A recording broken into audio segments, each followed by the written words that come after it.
Lord, make me an instrument of thy peace. Where there is hatred, let me sow love.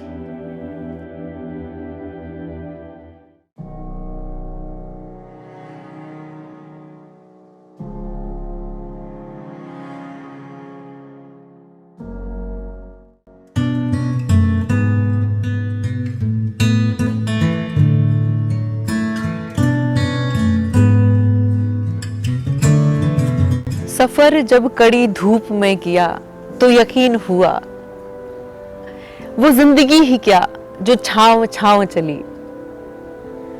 यदि आप अपनी जीवन के इस वर्तमान काल में किसी ऐसी सिचुएशन से, किसी ऐसी समस्या से जूझ रहे हैं जो आप समझ ही नहीं पा रहे हैं कि आखिर ऐसा क्यों हो रहा है, तो इस क्यों का जवाब इस वीडियो में है और ये वीडियो खास आपके लिए है। यकीन मानिए, परमात्मा इस वीडियो के माध्यम से, इस रियल लाइफ स्टोरी के माध्यम से आपका मार्गदर्शन करना चाहते हैं।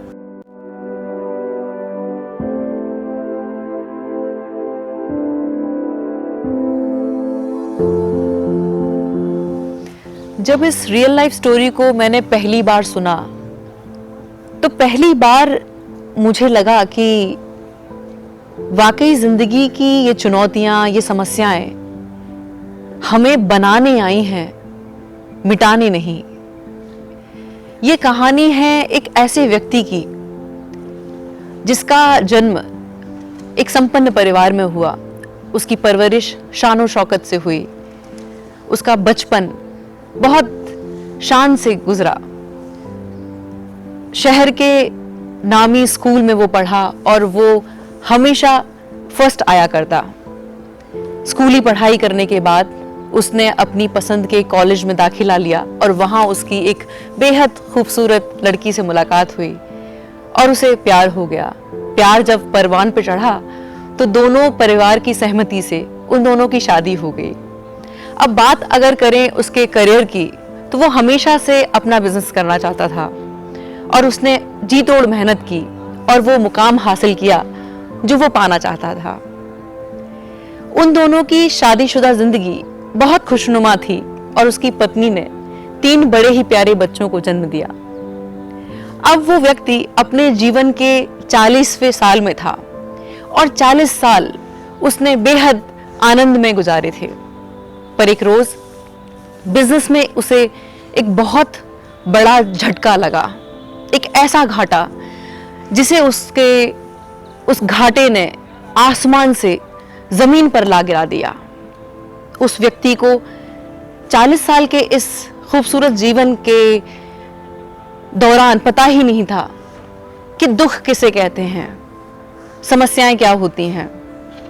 हम जिस जीवन की कल्पना करते हैं, वास्तविकता में वो उसी जिंदगी को जी रहा था जहां सिर्फ प्रेम था, जहां सिर्फ आनंद था, जहां सिर्फ खुशी थी। 40 साल की इस खुशनुमा जिंदगी में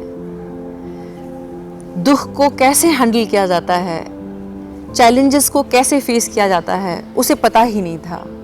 उस व्यक्ति को ये पता नहीं था कि ऐसे सिचुएशन में अपने पार्टनर से, अपने पेरेंट्स से, अपने दोस्तों से बात करना कितना ज़रूरी है।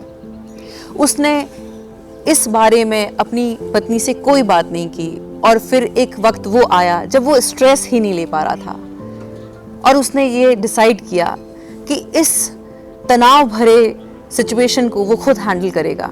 और एक रोज़ जब उसकी पत्नी सोई हुई थी, वो 3 प्यारे बच्चे सोए हुए थे, उसने अपनी लाइसेंस रिवॉल्वर निकाली और पहली गोली अपनी पत्नी के दागी। उसके बाद सोते हुए इन तीनों बेटों के वो गोली मारी और अंत की 2 गोलियां उसने खुद को मार ली और इस तरह से एक खुशनुमा जिंदगी का दुखद अंत हो गया। इस कहानी से हमें सीख मिलती है कि हमारे जीवन की हर घटना, हमारे जीवन की हर चुनौती दैवीय योजना का हिस्सा है। बचपन की कोई भी घटना, वर्तमान की कोई भी चुनौती हमें तराशने आई है। हमें तो बस धैर्यता और दृढ़ता का परिचय देते हुए उससे सीखना है। भगवान बुद्ध एक राजसी ठाट बाट में जन्मे। उनका जन्म एक राजसी परिवार में हुआ। अगर वो अपने राज्य में ही होते तो एक राजकुमार होते, सिद्धार्थ नाम से वो जाने जाते। जो उनका वास्तविक नाम था। पर सत्य की खोज और मौन की उस यात्रा ने उनके भीतर से बुद्धत्व को जन्म दिया और भगवान बुद्ध महात्मा बुद्ध कहलाए। भगवान श्री राम अगर अयोध्या में ही रहते तो हमेशा राजा राम ही कहलाते, पर 14 वर्ष की उस कठिन यात्रा ने उन्हें मर्यादा पुरुषोत्तम भगवान श्री राम बनाया। हम सभी के भीतर वो मर्यादा पुरुषोत्तम, हम सभी के भीतर वो बुद्धत्व है। हमें तो बस अपने इस दृष्टिकोण को हमेशा सकारात्मक रखना है और अपने जीवन की हर चुनौती से सीखते रहना है और हार नहीं मानना है। आपके जीवन की कोई भी समस्या है, उसका समाधान है बात करने में, उससे सीखने में। हार ना माने और हमेशा अपने जीवन का सम्मान करते हुए हर चुनौती को सहजता से स्वीकारें और उससे सीखते रहें। मुझे उम्मीद है कि ये वीडियो आपको पसंद आया होगा। पसंद आए तो लाइक करें, सब्सक्राइब करें, शेयर करें। बहुत बहुत शुक्रिया, बहुत बहुत आभार। नमस्कार।